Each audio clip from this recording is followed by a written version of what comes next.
Que faut-il retenir de la jurisprudence de la Cour de cassation 2018-2019? Cette jurisprudence est semblable à un fleuve constitué de 3 affluents. Le premier affluent coule tranquillement, c'est celui de la continuité. Et la continuité pour la Cour de cassation rime avec sécurisation. Sécurisation de la rupture des relations de travail, sécurisation de la rupture conventionnelle homologuée, qui est en passe de devenir la rupture reine dans les entreprises. Dans un arrêt sur le harcèlement moral, la Cour de cassation juge pour la première fois que l'existence de faits de harcèlement moral n'affecte pas en elle-même la validité de la rupture conventionnelle homologuée en l'absence de vice du consentement. Conséquence, un employeur peut conclure une rupture conventionnelle homologuée avec un salarié victime de harcèlement moral.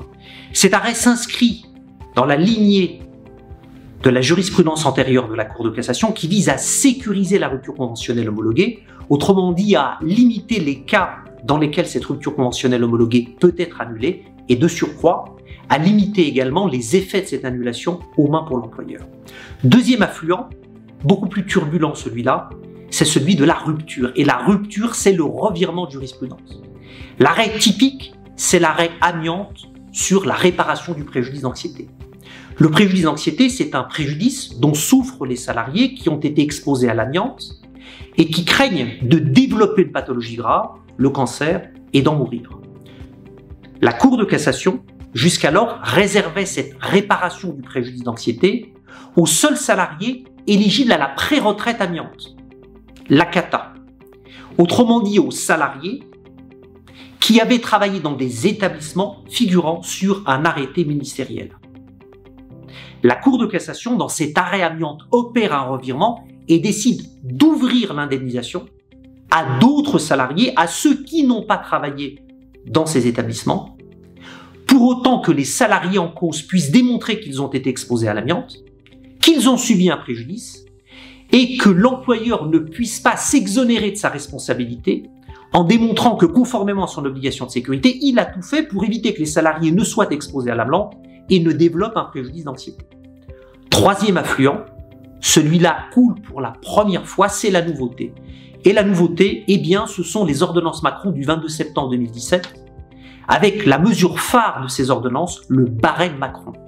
Le barème Macron, c'est un barème qui met en place un plancher et un plafond d'indemnisation du licenciement sans cause réelle ni sérieuse, c'est-à-dire du licenciement injustifié. Certains salariés prétendaient que ce barème était contraire aux traités internationaux signés par la France, plus précisément à l'article 10 de la Convention OIT, Organisation internationale du travail, numéro 158, et à l'article 24 de la Charte sociale européenne. La Cour de cassation, dans un avis rendu en assemblée plénière, qui est la formation la plus solennelle de la Cour de cassation, juge que le barème est conforme à ces normes internationales. Conséquence, le barème est sauvé, la Cour de cassation a joué le jeu de la réforme et n'est pas entrée dans l'opposition. On voit bien que cette jurisprudence 2018-2019 est très riche, avec des aspects très variés et chatoyants, la continuité, la rupture et la nouveauté.